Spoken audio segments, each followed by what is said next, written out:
child has not committed any crimes. He's being falsely arrested, and then he's going to be hauled off and placed into false imprisonment for maybe, up till he turns 18. That's a long time for having committed no crime. This is horrible. This happened in the United States of America, which used to be the land of freedom, liberty, and justice, and no longer is. This has damaged so many people throughout this country.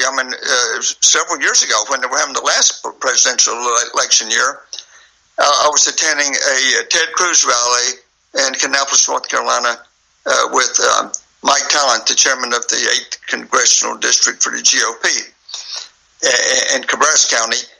And I said to him, we were talking about this subject, no surprise, and I said, well, Mike, it is said that over 60% of the American people have been adversely affected by this. He quickly said, I'll bet it's over 60%. But then if you really think about the fact that this family court racket has been funded by hundreds of billions of dollars, which have been stolen from the Social Security Trust Fund, it affects a lot more than 60%, because that means that everybody under the age of 50, essentially in this country, has retirement been stolen by the crooks. Because I've talked to a lot of younger people, and I haven't met one of them yet who has not been told that when they get to be my age, they're not going to get any Social Security. They all know that. But I'll ask them then, would you know why? And none of them, not one of them knows why. Well, I tell them why, and they don't seem very happy to find that out. As far as I'm concerned, the people under 50 in this country should be marching on Washington demanding their money back. And if they did, they'd get it back. College is out of school for the summer right now. There's a lot of these kids, who are not working summer jobs. You remember, you ever heard, do you remember the Summer of Love in 1968 in San Francisco? When, if you're going to San Francisco, you remember the song, right? Scott McKenzie? Well, kids fly from all over the country to San Francisco for a love-in, all right?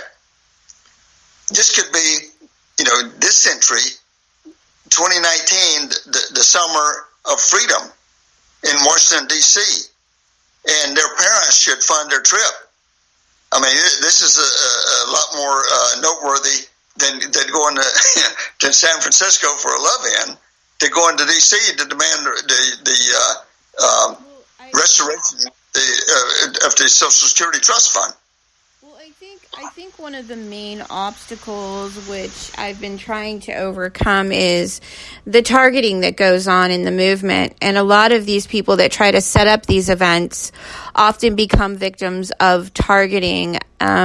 People within the movement that cause division and strife, discredit, slander, basically using the same tactics as CPS and the juvenile courts on social media to disband or discourage any of us working together. So it is one obstacle, and I think that the fear, Don, the fear is real for some parents, especially parents that have open cases. Yes. Well, the thing is, look at the prior civil rights movement, which was led by Martin Luther King. Okay, it wasn't just black people who were disadvantaged in the Deep South who were a part of that movement. There were a lot of white people. That movement probably wouldn't have been very successful if no white people had joined. And a lot of people who were not personally victimized, were part and parcel of that movement. That's what gave it strength. Well, the same thing, most red-blooded Americans, so to speak, do not want their country to become a corrupt organization, which it has been. I think most American people are in favor of freedom, liberty, and justice, which has been stolen from the American people by these family court racketeers. And those people are not victims. They're not victims. and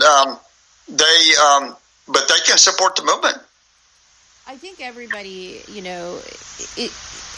all races, all religions, everybody that's affected by this, everybody that cares about children can agree that this is an extremely important issue. And I absolutely agree with you. So I'm going to go ahead and push forward with those 3 initiatives that I mentioned, and I'm going to post it to your Facebook page. Okay, thank you. You're so welcome. And Don, thank you so much for coming on. I hope you join me again on the show. Oh, I'll look forward to it. So have a nice evening. You too. And let's all get together and put the family court racket out of business. We can do that. Sounds like a plan. All right, bye-bye. All right. Okay, guys, that was Don Rufy, and you can go to his Facebook page and check out some of his initiatives and the language on some of the things that he's written to the president. And he's going to be trying to acquire some of this knowledge and suggestions on behalf of some of the parents so that, we can mobilize and come up with some real solutions to this crisis. All right, guys, thank you so much for tuning in. This has been another episode of Porthole to Justice, the window to the truth. I'm your host, Amelia Duran, and I am on Facebook, Twitter, and Instagram, and I'm now on Patreon. If you'd like to support my content, you can go to Patreon and subscribe to the show. Thank you so much for tuning in, and have a great day.